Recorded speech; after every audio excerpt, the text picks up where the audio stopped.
ലോകമെമ്പാടുമായി വ്യാപിച്ചു കിടക്കുകയാണ് കേരളത്തിന്റെ സ്വന്തം വാനമ്പാടി കെ.എസ്. ചിത്രയുടെ ആരാധകർ. ഇതിനേറെ സ്നേഹം ലഭിക്കുന്ന മറ്റൊരു ഗായിക മലയാളത്തിൽ ഉണ്ടാകില്ല. പ്രിയ ഗായിക പൊതുവെ ദിനങ്ങളിൽ എത്തുമ്പോൾ ഏറ്റവും കൂടുതൽ ധരിക്കാറുള്ളത് സാരി തന്നെയാണ്. വിരളമായി മാത്രമാണ് സൽവാറുകളിലും പ്രത്യക്ഷപ്പെടുന്നത്. തനിക്ക് വലിയൊരു സാരിയുടെ കളക്ഷൻ തന്നെ ഉണ്ട് എന്ന് മനസ്സ് തുറന്ന് പറഞ്ഞിട്ടുണ്ടായിരുന്നു കേരളത്തിന്റെ വാനമ്പാടി കെ.എസ്. ചിത്ര. എത്ര സാരികൾ എൻ്റെ കയ്യിലുണ്ട് എന്ന് ചോദിച്ചാൽ അതിനൊരു കൃത്യമായ കണക്കുണ്ടാകില്ല. പുതിയത് വാങ്ങുമ്പോൾ പഴയത് മാറ്റിക്കൊണ്ടിരിക്കും. കൃത്യമായി എത്ര സാരി ഉണ്ടെന്ന് അറിയില്ലെങ്കിലും 1000-ന് മുകളിൽ ഉണ്ടാകുമെന്ന് ഉറപ്പാണ്. ഷോപ്പിങ്ങിന് പോകുമ്പോൾ ചില സാരികൾ കാണുമ്പോൾ ഇതെനിക്ക് വേണമെന്നെല്ലാം തന്നെ ഉണ്ടാകും. പിന്നെ ഞാൻ ഉടുക്കുന്ന സാരികൾ എല്ലാം ഞാൻ വാങ്ങുന്നതല്ല, പലതും പലരുടെയും സമ്മാനം തന്നെയാണ്.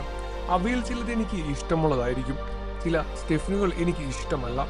ആഗ്രഹിച്ചു തന്നതല്ലോ, ഞാൻ ഉടുത്തിക്കാണാൻ അവർ ആഗ്രഹിക്കുമല്ലോ എന്ന് തോന്നൽ കാരണം ചില സാരികൾ ഞാൻ ഉടുക്കും. തൃപ്തിയില്ലെങ്കിലും ഞാനത് ധരിക്കാറുണ്ട്. സമ്മാനം തന്നവരെ സന്തോഷിപ്പിക്കാൻ വേണ്ടി ഉടുക്കുന്നതാണ് അത്. പിന്നെ ഒരുപാട് സാരികൾ എനിക്ക് ഗിഫ്റ്റ് കിട്ടാറുണ്ട്. ഇന്നലെയും കിട്ടി 2 എണ്ണം. സ്റ്റാർ സിംഗറിന്റെ ഷൂട്ടിങ്ങിന് വന്നവർ കൊണ്ടുവന്ന് തന്നതാണത്. ഒരുപാട് വണ്ണം തോന്നിപ്പിക്കാത്തതും ഉടുത്താൽ സുഖകരമായ സാരികൾ ധരിക്കാനാണ് എനിക്കിഷ്ടമെന്ന് ചിത്ര പറയുന്നു. ദേഷ്യം വരാറുള്ള കൂട്ടത്തിലാണ് താനെ എന്നും ചിത്ര പറഞ്ഞു. ദേഷ്യം വന്നാൽ ഞാൻ ഒച്ചയെടുക്കും. കുറച്ച് ശബ്ദം മാത്രമേ ഉണ്ടാകൂ. ഒരുപാട് ഒച്ചയിട്ടാൽ തൊണ്ട പോകും. ഭയങ്കരമായി ദേഷ്യം വരുമ്പോൾ പല്ല് കടിക്കാറുള്ള സ്വഭാവവും എനിക്കുണ്ട്. എന്റെ ദേഷ്യം ഏറ്റവും കൂടുതൽ കാണുന്നത് ഭർത്താവ് വിജയൻ ചേട്ടൻ തന്നെയാണ്. എന്തെങ്കിലും പറഞ്ഞ ശേഷം ഞാൻ മൗനം ആചരിക്കും. താരം പറയുകയാണ്. സോഷ്യൽ മീഡിയയോട് തനിക്കുള്ള ഭയത്തെക്കുറിച്ചും ഗായിക മനസ്സ് തുറന്ന് പറഞ്ഞു. സോഷ്യൽ മീഡിയ പേടിയാണ് എനിക്ക്. എവിടെ പോയാലും ആരെയെങ്കിലും ഫോൺ കൊണ്ട് കൂടെ നടക്കുമല്ലോ, അത് കാണുമ്പോൾ ഭയമാണ്.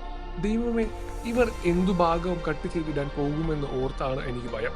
1-2 അനുഭവങ്ങൾ ഉണ്ടായതുകൊണ്ട് തന്നെയാണ് ഈ ഒരു പേടിയും എനിക്ക് വന്നത്. അടുത്തുള്ളതായിരുന്നു അതിൽ ഒന്ന്. രവീന്ദ്രൻ മാഷിന്റെ പേരിൽ ഒരു അവാർഡ് ഉണ്ടായിരുന്നു. ചടങ്ങ് കൊച്ചിയിൽ വെച്ചാണ് നടന്നത്. ആ ഫംഗ്ഷനിൽ പങ്കെടുക്കാനായി ചെന്ന് ഞാൻ ഒരു കസേരയിൽ ഇരുന്നതേ ഉള്ളൂ. ബാക്കിയൊന്നും തന്നെ ബൊക്കെയും മാറ്റിയിട്ടുണ്ടായിരുന്നില്ല. അതിനർത്ഥം സെറ്റായിരുന്നു എന്നതല്ല. പരിചയപ്പെടുന്നതെല്ലാം തന്നെ അടുത്തു വന്ന് സംസാരിക്കാറുമുണ്ട്.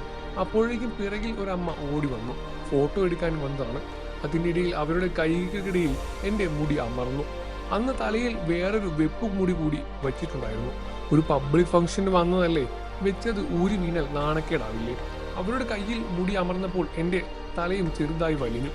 അവരുടെ കൈ തട്ടിമാറ്റാൻ കഴിയില്ലല്ലോ. അതുകൊണ്ട് തന്നെ മുടിയിലൊന്ന് കൈ അമർത്തുന്നതിന് അവരോട് ഞാൻ പറഞ്ഞു. ആ പറയുന്ന ഭാഗം കട്ട് ചെയ്ത് ആരൊക്കെയോ സോഷ്യൽ മീഡിയയിലും ഇട്ടു. അതിനുശേഷം ചീത്തവിളിയും കമന്റുകളും ആ വീഡിയോയ്ക്ക് വന്നു. ഞാൻ സോഷ്യൽ മീഡിയ നോക്കുന്ന ഒരാളല്ല, പക്ഷേ ആരെങ്കിലും എനിക്ക് എല്ലാം അയച്ചു തരും. അങ്ങനെയാണ് ഞാൻ പലതും കാണുന്നതും. ആ സ്ത്രീക്ക് ശേഷം ഒരുപാട് പേർ ഫോട്ടോ എടുക്കാനായി പോയി. പക്ഷേ മുടിയിൽ നിന്ന് ആ സ്ത്രീ എന്നോട് പറഞ്ഞതാണ് പ്രയാസമായത് എന്ന് കെ.എസ്. ചിത്ര തുറന്നു പറയുകയാണ്.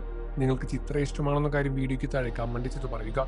വാർത്തകളും വിശേഷവും എത്രയും പെട്ടെന്ന് അറിയാൻ നമ്മുടെ വീഡിയോ ഒന്ന് ലൈക്ക് ചെയ്ത് ചാനൽ സബ്സ്ക്രൈബ് ചെയ്ത് സപ്പോർട്ട് ചെയ്യാൻ ഫ്രണ്ട്സ്.